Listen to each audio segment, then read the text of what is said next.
మాదిరిగా మలరబడాలి. ప్రభుత్వానికి బుద్ధి చెప్పే విధంగా రైతులమంతా మనం అందరం కూడా ఏకం కావాలి.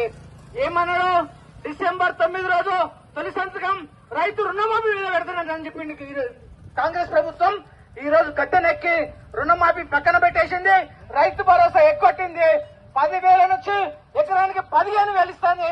ఉన్న 10,000 కూడా ఎక్కొట్టినటువంటి రేవంత్ రెడ్డి దగులుపాటి ప్రభుత్వానికి గుణపాఠం చెప్పాల్సిందిగా మనమంతా ఈ రోజు కాన్స్టిట్యూన్సీ వైజ్ గా మేమంతా బయలుదేరడం జరిగింది. ప్రజలారా ఒక్కసారి ఆలోచించండి. ఇప్పటికే మన రాష్ట్ర బడ్జెట్ సుమారు 4 లక్షల కోట్లు ఉంటే సుమారు మన అప్పు ఇప్పటి వరకు టీఆర్ఎస్ ప్రభుత్వం 7 లక్షల కోట్ల అప్పు చేసింది. మొన్నటికి మొన్న ఏడాది పాలన వచ్చినట్టు రేవంత్ రెడ్డి ప్రభుత్వం 1,00,000 కోట్లు చేసింది. 7 లక్షలు ప్లస్ 1 లక్ష 8 లక్షల కోట్ల అప్పు మన నెత్తి మీద పెట్టింది. ఈ రోజు మనము రూపాయి ఒకదాన్ని వేసి సంసారం ఎంత నీట్ గా జరుగుతాం, అప్పు లేకుండా ఆమ్దాన్ని వచ్చేటట్టుగా చూసుకునే ఈ రోజు మన మీద కోట్ల లక్షల కోట్ల అప్పులు పెడితే మన ఎవరు తీర్చాలి? అప్పులు ఎవరు భూములు అమ్ముతున్నారు? పేదల అసైన్మెంట్ భూములు కూర్చుకొని ఈ రోజు రాష్ట్ర ప్రభుత్వాలు భూములు అమ్ముతున్నాయి. ఈ రకంగా ఏడాది సందర్భంగా మనమంతా ఇప్పటికైనా ఒకసారి ఆలోచన చేయాలి. మేము ఎందుకు ఊరుకున్నామంటే ఒక సంవత్సరం సమయం ఇవ్వాలి. ఏ ప్రభుత్వానికైనా ఊరుకున్నాం. కానీ ఈ రకంగా అందరూ కూడా రుణమాఫీ ప్రతి బ్యాంకుల దగ్గర మనమందరం కూడా ఇక్కడ ఉన్నటువంటి లోకల్ నాయకులందరికీ విజ్ఞప్తి చేస్తున్నాం.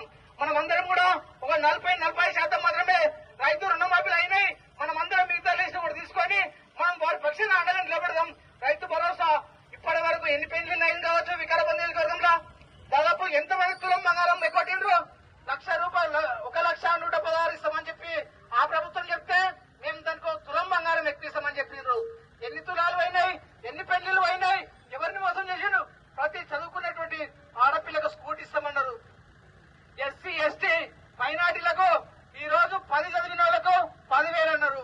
ఇంటర్ చదివిన వాళ్ళకు 15,000 అన్నారు. డిగ్రీ చదివిన వాళ్ళకు 25,000 అన్నారు.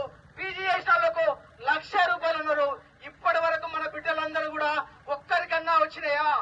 ఎవ్వరికి రాలేవు. ఖచ్చితంగా మనం అంతా అడగాలి.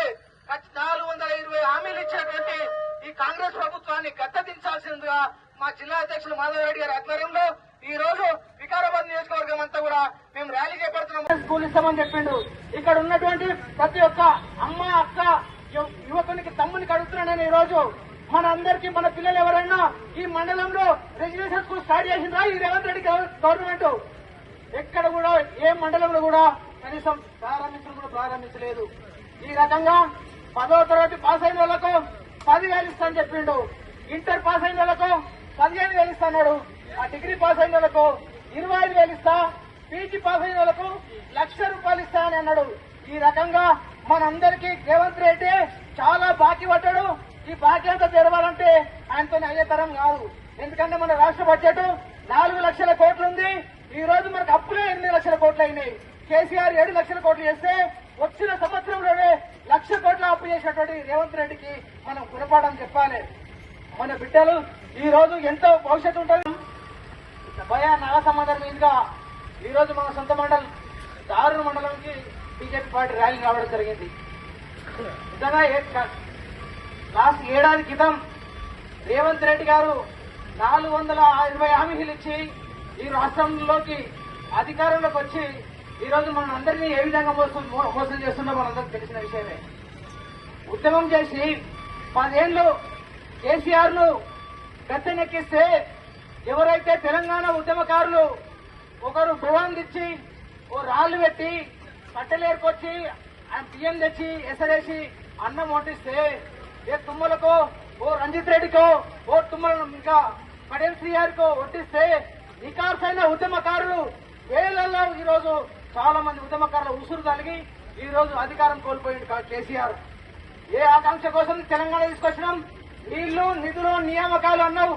ఈ రోజు కాళేశ్వరం ప్రాజెక్టు తీసుకొచ్చి 1,00,000 కోట్ల కుంభకోణం అని చెప్పి ఈ రోజు కనీసం ఎకరాకు నీళ్ళిచ్చే పరిస్థితి లేదు లేవు.